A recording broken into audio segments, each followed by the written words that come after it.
Extraterrestrials working without green card at Walmart. Elvis seen eating waffles with Mitch McConnell at a Denny's in Kentucky. Jesus appears on burnt toast in a trailer park in Oklahoma. Well, there was a day when those kinds of National Enquirer headlines seen in the checkout stands of supermarkets were so clearly far-fetched that we didn't think twice. We knew they were fake, but they were at least funny, right? Ah, the innocence of the pre-internet world. But now it's a darker, more cynical time. The internet bombards us with clickbait that is becoming more and more sophisticated. Things are not as obvious anymore because the subject matter is no longer inconceivable. Now we're getting more sophisticated stories that have a ring of truth about them. And a little bit of truth is more dangerous than a bald-faced lie. And now with Twitter, it's not just daily, but hourly tweets from the highest office in the land with that version of the truth. When the President of the United States can make 125 false or misleading statements in the span of 2 hours on September 7th, according to Fact Checker, our heads are left spinning. How do we know what's true anymore? Now, early conditioning may have taught us to trust what we see on TV or read in print, but in 2018, that training is now betraying us. In fact, it's being used against us. Anyone can be a broadcaster. Anyone can be an authority. Even Russian bots. There's no vetting. There's no vetting. So how do we find truth in a post-truth world? If only we had Eli's lie-o-meter. We could attach that to our televisions, our computers, newspapers, and radios, so we could know immediately if something was a truth, a fib, a lie, a big lie, a giant lie, or even a whopper. Or why can't Wonder Woman appear with her lasso of truth and force people to speak only truth? We could really use that lasso of truth about now, couldn't we? Our society's ethics around truth also seem to have vanished. The simple honor and integrity of speaking truth seems to be slipping in appeal and value. In our alt-truth world, the new normal condones our president's lawyer saying truth is not truth. The new normal finds our president has told over 5,000 lies and counting since he took office, according to the Washington Post fact checker. And these are not the old lies of politics, the classic campaign promises that every candidate makes and then fails to fulfill. No, this is different. These are more sinister kinds of lies that threaten our grip on reality. This new normal allows party politics to be elevated over ethics, party over country. This new normal accepts that our elections were tampered with by foreign governments without retribution, without consequences. This new normal allows some elected to the highest offices of our land to deny wrongdoing and have their denial be recognized as truth without further investigation. This new normal means people in our country are being gaslighted. A country acclaimed throughout the world for its democratic ideals and freedoms. Citizens are being manipulated on a daily, if not hourly basis. And the onslaught of lies and deceptions is so huge that it's hard to know where to turn. Whom do we believe? Whom do we trust? What are we supposed to believe when 97% of the world's scientists say that climate change is real and caused by human activity, and yet some of our elected officials who acknowledge they don't have a background in science say it's not true? Do you feel like you're going crazy? Do you feel like your head is spinning? Because I do. If there's a plan by foreign powers to sow disharmony, confusion, discord, and distrust in our country, they have certainly succeeded. We have the largest library in the history of civilization available to anyone with an internet connection, and yet truth is hard to find. Truth is hard to find. What is truth, anyway? We all have different understandings of it. The dictionary describes truth as that which is true or in accordance with fact or reality. Something that is genuine, real, or factual. But it's really not that simple, is it? How do we tell what's true when we each have different interpretations of reality? How do we discern fake news when that's what's used to denigrate real, legitimate reporting? How do we separate truth from opinion? And how do we distinguish truth from perception? Remember that picture of a dress that went viral around the internet a couple of years ago? To some, the dress looked gold and white, and to others, blue and black. Quite a contrast.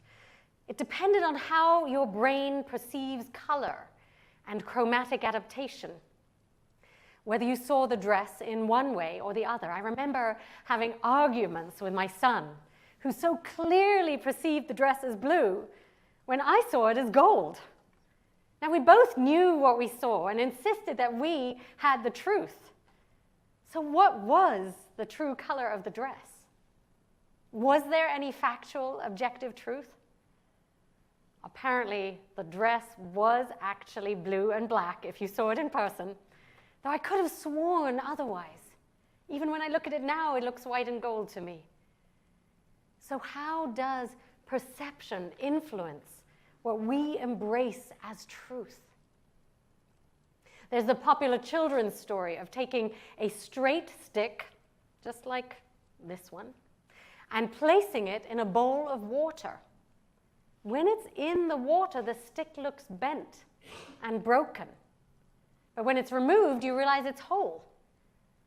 So once again, it's an optical illusion to do with refracted light, confusing our brains and distorting our realities. So we can't really trust our perception.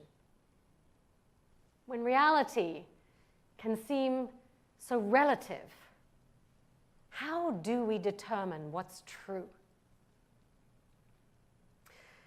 Hector MacDonald, a strategic communications consultant and novelist, wrote a fascinating book, Truth: How the Many Sides to Every Story Shape Our Reality, which Don Parker shared with me and has kindly donated to our library. Don't all go for it at once, because there's only one copy right now. In this book, MacDonald tells us we can select truths that engage people and inspire action, or we can deploy truths that deliberately mislead. Truth comes in many forms, and experienced communicators can exploit its variability to shape our impressions of reality. Now, through dramatic examples, he illustrates the old adage that there are many sides to every story, and so potentially multiple competing truths related to most facts. Through choosing a competing truth that backs up our version of reality, we shape the truth. As we adopt our version of the truth, confirmation bias then makes us more resistant to anything that doesn't match our version. And then we vote, shop, work, and live based on our version of the truth. MacDonald distinguishes the different ways communicators further their agendas and shape reality. There are advocates who select competing truths to achieve a constructive goal. And that's probably what I do in sermons every week, to support a positive message. There are misinformers who innocently propagate competing truths that unintentionally distort reality. That's when your relative shares some dramatic story they found on Facebook that they haven't thought to fact check before sharing it. And then there are misleaders who deliberately deploy competing truths to create an impression of reality that they know is not true. Now we all know public figures who are guilty of this. Selective grabbing of truth, removing the context and shaping it to fit how you want to describe reality is a commonly used way to mislead people and to manipulate them. Advertisers, lawyers, and publicists are all masters at this. And then there are computer bots that infiltrate our social media to further manipulate and mislead us. It's a tough landscape to navigate, and it's getting more challenging to be savvy. To be an ethical communicator, MacDonald asked us to consider, if your audience knew everything that you know about your subject, would they think you had portrayed it fairly? He suggests 3 further criteria for an ethical communication. He asked us to examine what we share as truth by checking whether it's factually correct, by checking whether it's meant to accomplish a helpful outcome, or whether it will make people act in harmful ways. Are these many lies we are hearing making people act in harmful ways? It seems to me many of them are. We need only remember Charlottesville last year. MacDonald warns us, misleading truths are all around us, and misleaders depend on unquestioning acceptance. So how does our Unitarian Universalist faith guide us around finding truth? How does it lead us to navigate these turbulent waters? Well, of course, one of the main tenets of our faith is to question, to doubt, and to investigate. Question, doubt, investigate. As most of you know, our 4th principle calls us to the responsible search for truth and meaning. And that's powerful, but often it's interpreted about religious truth only. Today, I'm focused on how our faith guides us toward a responsible search for truth amidst the chaos of misleading truths all around us. What are we to do when we are surrounded by normalized lies? Our 4th principle, as well as our CVUUF statement of purpose, which you'll see on the front cover of your orders of service, asks us to be dedicated to the continuing search for truth. All truth, not just spiritual truth. So how do we create a world community of peace, liberty, and justice for all, as our 6th principle calls us to do?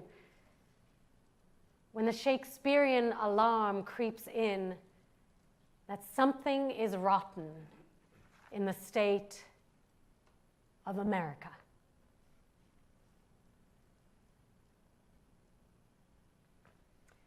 My friends, we must not be afraid to challenge. We must not be afraid to insist on decency and truth. It took one man, a lawyer, Joseph Welch, to stand up to Joe McCarthy and his Red Scare in the 1950s after years of bullying, lies, and deception. Thousands of people's lives were ruined. Careers were ended by McCarthy's smears, fears, and defamation. LA was hit hard with many writers, directors, actors, and those who worked in the media and entertainment industry implicated. Everyone was so afraid of this powerful Senator McCarthy that they directly or indirectly condoned his reckless, harmful behavior. Finally, one man had the courage to speak truth to power. One man. On that momentous day, the day that changed everything, Welch said, "Have you no sense of decency, sir, at long last?"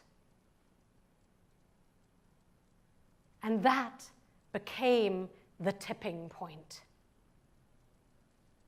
This is what we are called to do now. To speak truth to power. To call us back to decency. UUs are often the first to speak up. In fact, the first Unitarian church in downtown LA was at the forefront of resistance to McCarthyism. Our faith, my friends, calls us to draw the line. When people's lies and manipulations are causing others harm, women, children, immigrants, people of color, LGBTQ folk, among many others, our faith calls us to act. When we hear denials about deaths from storms, about children being separated from their parents, about sexual misconduct at the highest level, our faith calls us to act.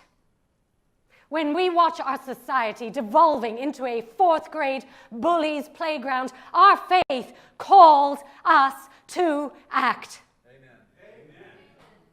We know the truth. And I know this phrase has been used by cults and extremists in all religions, but I'm telling you, in our rare case, it is true. It's true because we allow for diversity in our search for spiritual truth. We allow for variety in making sense of life while embracing humility in our quest. We know because our faith calls us to advocate for justice for all. Our faith calls us to respect the interdependent web of all existence, and that means respecting humanity, respecting the earth, respecting women, and respecting children.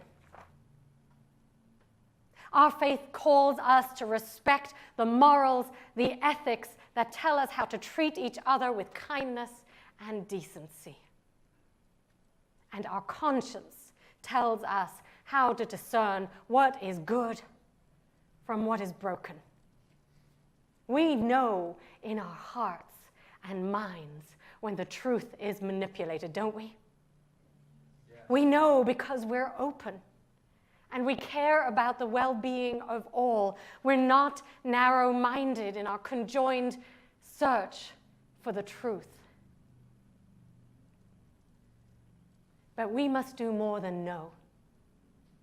We must call out the lies.